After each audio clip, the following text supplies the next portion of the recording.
Olá, pessoal! Eu sou a professora Rayane, professora de literatura, e hoje eu vim abordar um tema muito especial com vocês, uma escola literária bem cobrada em vestibulares, que é o realismo, que acontece logo após o romantismo.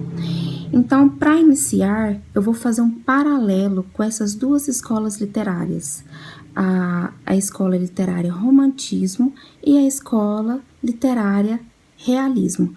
Ambas acontecem no século XIX, só que o romantismo, né, a escola literária romantismo, ela acontece no início do século XIX. Já o realismo, a escola literária realismo, ela acontece mais na segunda parte do século XIX.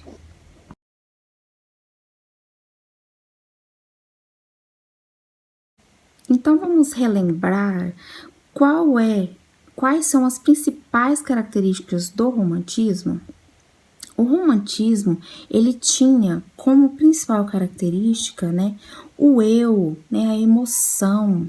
É você colocar a sua emoção em primeiro lugar, é a subjetividade, né, é o imaginário, é você deixar fluir completamente a sua emoção.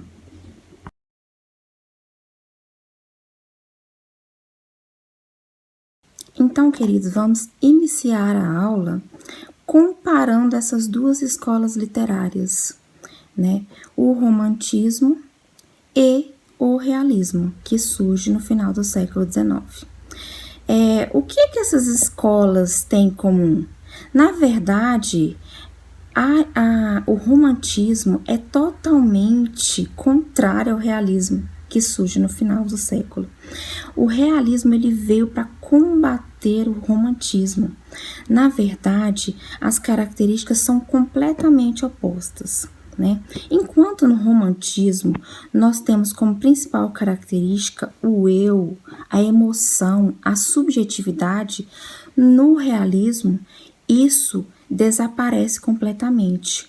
O realismo ele trata do objetivo, né? Traz a crítica também à igreja, à burguesia que surge naquela época com a evolução do capitalismo, com a evolução da revolução industrial, né, da tecnologia, surge uma nova classe que são os burgueses. E essa classe é bem criticada no realismo e a gente vai ver isso muito claro ao longo do nosso estudo.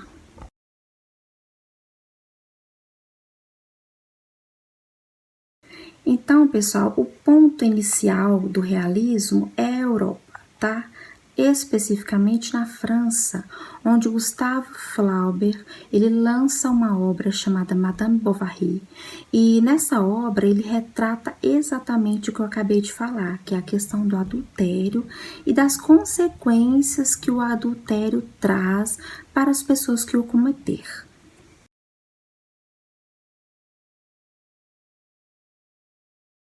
Então, qual que é o contexto histórico do realismo? O realismo ele surge a partir da Revolução Industrial, né? Que nós temos a ascensão do capitalismo com a mão de obra, nós temos imigrantes, né? As pessoas vindo buscar trabalho nas grandes indústrias. As mulheres já passam a ter um perfil diferente, né? Não são só donas de casa, voltadas à família, elas também estão em busca do mercado de trabalho. Então, o realismo ele surge nesta época aí, nessa época de ascensão do capitalismo.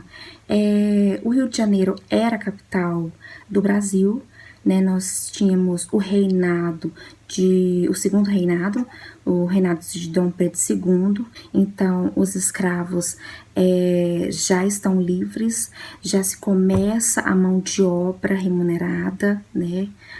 Como eu falei, a ascensão do capitalismo. E nós temos também a proclamação da República, que acontece logo em seguida, né? Então, a gente nota que o realismo, ele começa a partir dos sinais ideais de liberdade daquela sociedade, né? Então as pessoas já buscam a sua própria liberdade. Então vocês podem perceber que o contexto social na qual surge o realismo é totalmente diferente do romantismo, né? Que o realismo ele surge numa era industrial, ele surge no avanço de máquinas, na contratação da mão de obra para o trabalho remunerado, a liberdade da escravatura, né? Então as pessoas buscam a liberdade e com isso nós temos aí também mulheres com uma nova característica, né? Nós temos mulheres à procura de trabalho, não só mulheres que ficam em casa cuidando de seus filhos, mas mulheres que estão procurando inserir-se no mercado de trabalho. E esse contexto todo inspira muitos autores e o grande nome do realismo brasileiro é Machado de Assis.